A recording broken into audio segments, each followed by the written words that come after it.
नमस्कार दोस्तों, आज हम भारत सरकार की बहुत ही शानदार योजना लेकर आए हैं जिसका नाम है सुकन्या समृद्धि योजना, जिसके बारे में हम विस्तार से जानेंगे।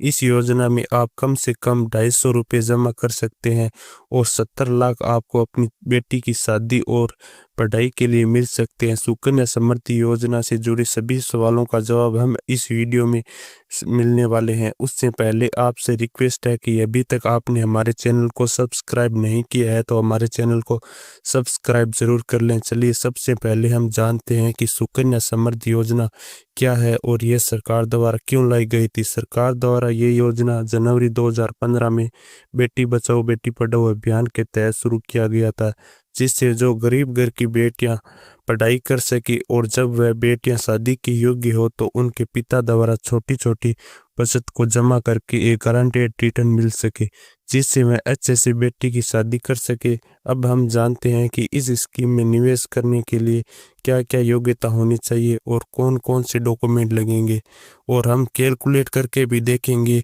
और आगे हम वीडियो से बताएंगे कि अभिभावक की मृत्यु हो जाती है तो क्या होगा, और यदि बेटी की मृत्यु हो जाती है तो उस स्थिति में क्या होगा। ये सारी जानकारी हम इस वीडियो में आगे बताने वाले हैं। चलिए अब हम जानते हैं कि इस स्कीम में क्या क्या योग्यता है, किस किस का खाता इस स्कीम में खुल सकता है। सबसे पहले आप ये समझ लीजिए कि जिस प्रकार बैंक में खाता खुलवाते हैं और आपको एक पासबुक मिलती है, ठीक उसी प्रकार सुकन्या समृद्धि योजना के लिए खाते को खुलवाना पड़ता है और इसमें भी आपको एक पासबुक मिलती है। ये खाता आप किसी भी बैंक में जाकर खुलवा सकते हैं। अब हम इस स्कीम के लिए योग्यता जान लेते हैं। इस स्कीम में खाता खुलवाने के लिए आपकी बेटी की उम्र 10 साल से कम होनी चाहिए। ये खाता केवल बेटियों के नाम से ही खोला जाता है। इस स्कीम में किसी भी धर्म और किसी की जाति की बेटियां अपना खाता खुलवा सकती है।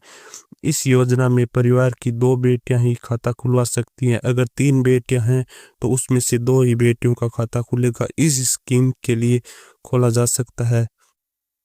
अब हम जान लेते हैं कि इस स्कीम के लिए कौन कौन से डॉक्यूमेंट लगेंगे। इसमें बेटी का आधार कार्ड, अगर आधार कार्ड नहीं है तो जन्म प्रमाण पत्र की फोटोकॉपी लगेगी और बेटी के पिता का आधार कार्ड लगेगा। अब हम जानते हैं कि इस स्कीम में हम कितना पैसा लगा सकते हैं। इस स्कीम में आपको कम से कम हर साल 250 रुपये जमा करना होगा, अधिकतम 1.5 लाख रुपए जमा कर सकते हैं। अब आप सोच रहे होंगे कि कितने साल तक जमा करनी है, तो आपको 14 वर्ष तक जमा करने होंगे और जब इस खाते को 21 साल पूरे हो जाएंगे तब आप अपना पैसा ब्याज सहित निकाल सकते हैं।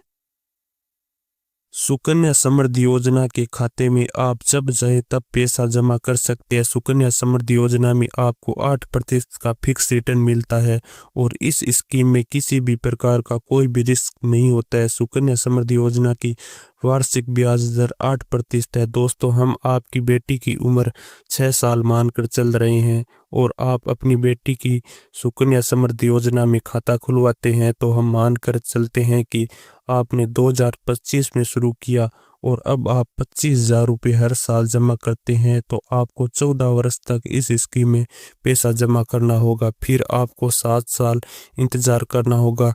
2046 में मतलब 21 साल बाद आप अपना पैसा निकाल सकते हैं। तो आपने 25,000 रुपये हर साल 14 वर्ष तक इन्वेस्ट किया तो आपने टोटल इन्वेस्टमेंट 3,75,000 रुपये का किया। अब आपको 8% के हिसाब से 21 साल में रिटर्न मिला 7,81,349 रुपये। अब आपके टोटल फंड की वैल्यू हो जाती है 11,63,349 रुपये।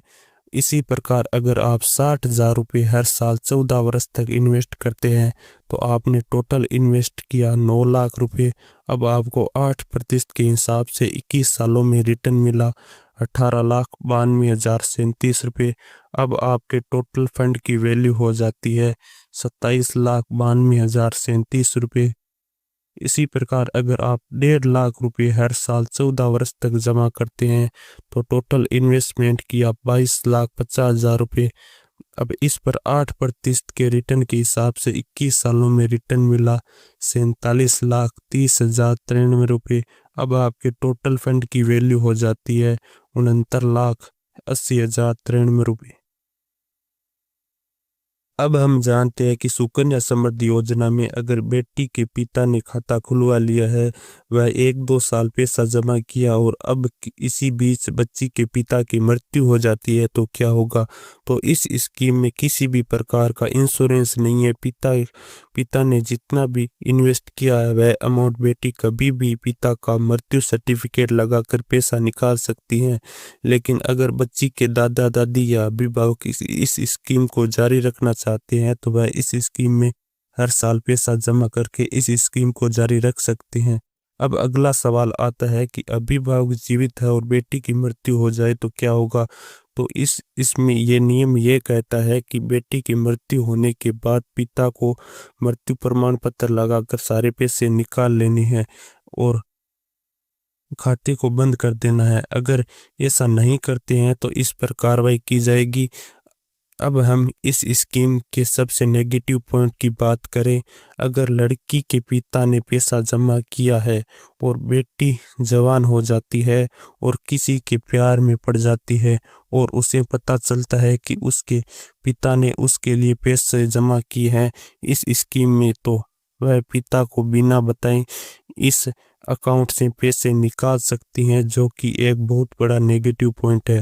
तो दोस्तों, आपको ये वीडियो कैसा लगा कमेंट करके ज़रूर बताएं और वीडियो को एक लाइक और चैनल को सब्सक्राइब ज़रूर करें और अपने स्वास्थ्य का ध्यान रखें। मिलते हैं किसी और वीडियो में, तभी के तक धन्यवाद। जय हिंद।